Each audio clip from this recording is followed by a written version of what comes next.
최근 제주의 한 중학교에서 숨진 교사도 생전에 과도한 민원에 시달렸던 것으로 알려졌죠. 2년 전 서울 서희초, 대전 용산초 교사 사망 사건 이후 교권 보호 대책이 쏟아졌지만 정작 학교 현장에서는 제대로 적용되지 못하고 있다는 지적이 나옵니다. 문은선 기자가 보도합니다. 세종에도 제주모 중학교 교사를 위한 추모 공간이 마련됐습니다.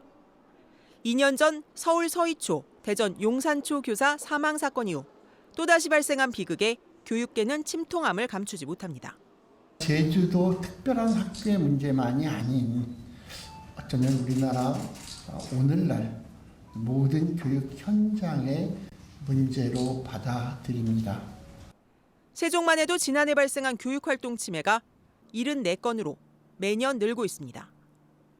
교원 심리상담은 1년에 2,000건에 육박하고 변호사를 지원하는 법률 상담 역시 지난해 400건으로 1년 새 2배 가까이 늘었습니다. 하지만 정작 악성 민원 등에 대비한 긴급 대응, 즉 실제 교육청이 개입한 사례는 지난 2년간 2건에 불과합니다.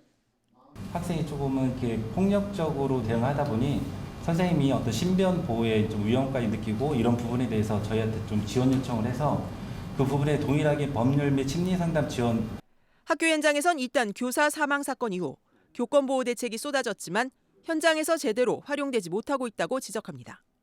교권오법으로 이제 응답을 줬지만 현실적으로 학교 현장에서는 제대로 자리를 잡지 않고 있고 한마디로 학교 민원 시스템의 부재, 이것이 가장 큰 원인이 아닐까.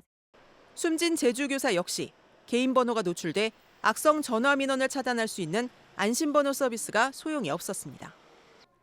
대전 지역 교사의 87%가 민원 응대 시스템이 제대로 운영되지 않는다고 답한 설문조사도 이런 현실을 대변합니다.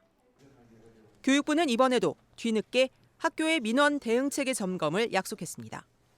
학교의 민원 대응 체계가 적절하게 운영되고 있는지 확인하고 교사의 교육활동 보호를 위해 필요한 대책을 신속하게 마련하겠습니다.